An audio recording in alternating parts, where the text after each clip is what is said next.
Well, thank you, Karl. That was amazing. And my mind hurts a little bit. Um, So and you probably haven't been able to see the comments, but everyone is loving the job that you've done. Fantastic. Thank you. Amazing. Um, Mind blown. Anyway, great job, Karl. thank We you. do have some questions. We have a little bit of time for questions. Let's see.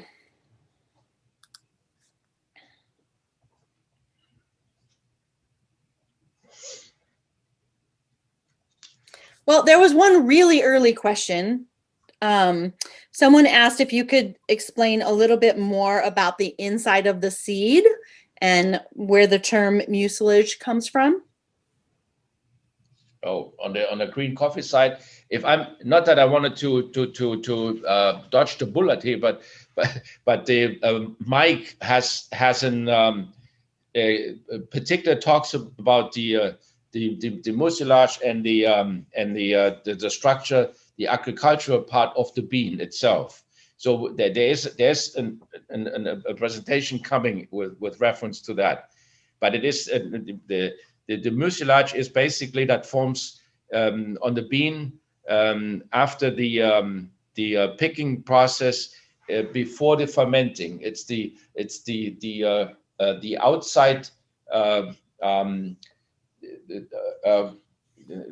for the lack of another word, but it is a layer of a waxy layer that is basically used and fermented in the fermentation process after the post picking process. Again, Mike has this green coffee part separated for that. Great. And then this question, Mike answered it really briefly, but I think you could probably go into a little more detail. Is the longer the roast, the more acidic and less bitter? And how is that in comparison to quicker roasts? Yeah. So the longer the roast, we're saying the longer the roast, the sweeter the roast. But the longer the roast, the longer you roast the coffee, all the organic acidities, and in particular the chlorogenic acid, has been totally degraded, decomposed, split into quinic and to caffeic acid. And the longer you roast, that acidity is gone. But at the same time, if you go shorter roast, like if you let's say a long roast is 12 minutes, and in a short roast, a high yield roast is 6 minutes, you will basically not degrade all the chlorogenic acid. There's a purpose behind that you're roasting faster because you want a more acidic. In particular, Europeans love a more acidic type of roast, which basically is a shorter roast and subsequently retains more chlorogenic acid and breaks less down to the quinic and caffeic acid. That is when you go short roast. But the shorter the roast, the higher the acidic acid, the acids in there. The longer you roast, the more you basically degrade them. But at the same time, the bitterness goes up because you allow the pyrolysis to go on, and you get into the cell structure of the beans, and the spiciness and all kinds of other bitter compounds will basically overtake the cupping sensation. Okay. There were a couple more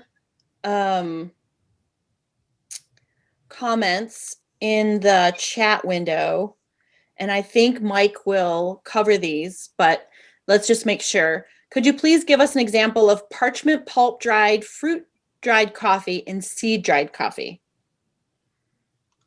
Okay. I think Mike will cover that, yes? Yes, he has that. I'm going to get beaten up by him if I'm taking that because he. All right.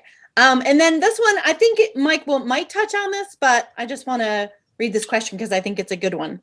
Is washed coffee more porous than natural processed if it comes from the same farm, the same variety? It's wash coffee more what? Porous. Yes, but yes, but again, it's a subject that we wanted to keep separate from the chemical aspect of it. Sorry when that is what Mike is basically focusing on. All right.